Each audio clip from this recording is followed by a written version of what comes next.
That's insane. You can't put sexual flirtations that high. It's right next to rape, Cindy said with a loud laugh. She told me about this afterwards. I mean, how are guys supposed to hit on women? Maybe they shouldn't hit on them, Charlotte said coldly. Okay, well, how are they supposed to convince a girl to sleep with them? Cindy replied. What's wrong with the woman making the decision? Cassandra said. Okay. But you're not getting what I said. If a guy likes a girl, what's he supposed to do to let her know he does? Cassandra, Charlotte, nor any of the other women answered Cindy. They just shut down, dismissed her with a quick silence, then moved on. Outside, all of us men rated rape as a 10, and all the others of varying degrees.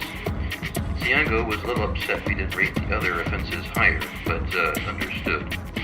He picked up on my displeasure with the whole proceedings, noting a couple of criticizing remarks I made on this dialogue. When Ciango told the guys that these dialogues are part of a social deprogramming, techniques to unlearn negative patterns of behavior, I said this felt more like systematic programming. It wasn't unlearning, it was enforcement.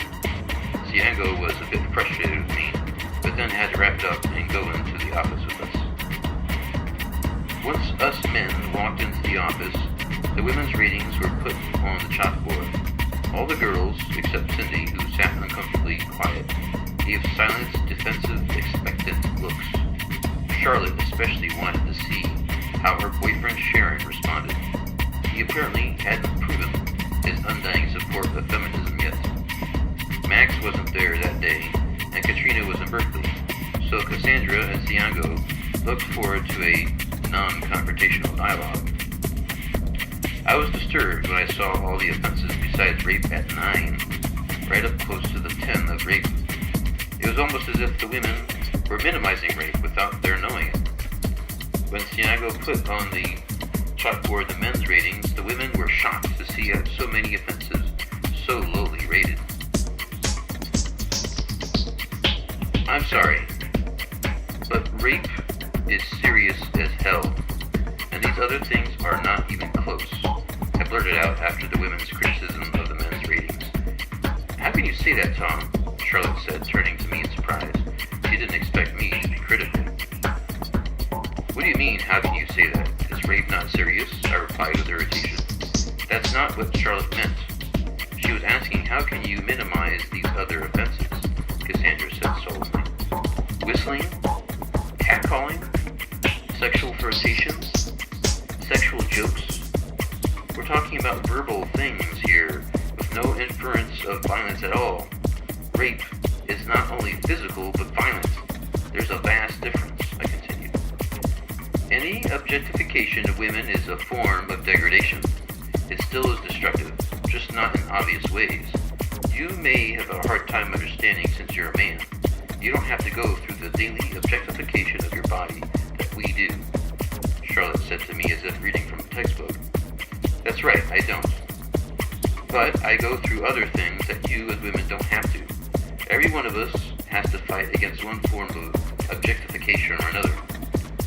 As a white, straight male, Cassandra said with a laugh. Part of her tried to lighten it up, and a part of her was ridiculing me. Believe it or not, Cassandra, yes. Hey, look, you and Charlotte know me pretty well. You've worked with me for several months now. You can see from my actions I'm no sexist pig. I'm not saying these other offenses are harmless, not at all. But a 9? That high? I think we should be more reasonable, shouldn't we? Any of these so-called harmless offenses, Cassandra began to say. I didn't say they were harmless, I interrupted with a frustrated laugh. Excuse me, Thomas, Cassandra continued with a short, cold tone in voice. But what I was about to say was that you're not getting our point. Sexual objectification of any kind is destructive. It all plays into the systematic degradation of women. We are dealing with powerful social stigmas, centuries and centuries of patterns of behavior. The submission of women is everywhere, meaning it's all connected. You have a hard time seeing it, but rape is not far from catcalling. There's more than one way to rape a woman. said, not believing what she said. What was this all about? Something clicked in my head. The women's retreat took place only a couple weeks ago. There must have been some discussion of how women wanted to make the organization more militantly feminist. I remember Cindy even mentioning something like that. That's why Cassandra, Charlotte, and Katrina, as hardcore as they may have been before, after the retreat, they became even more so. Statistics have shown that a man who obsessively catcalls after women or obsessively hits on them has a good chance of crossing the line and raping a woman. Cassandra said, like Charlotte before, speaking as if from a textbook she recently read. It's facts, dude, Charlotte said to me. It seems to me you're hanging on to a lot of our puritanical conditioning. If you want to talk about centuries of conditioning, I said to Cassandra and Charlotte. What do you mean by that?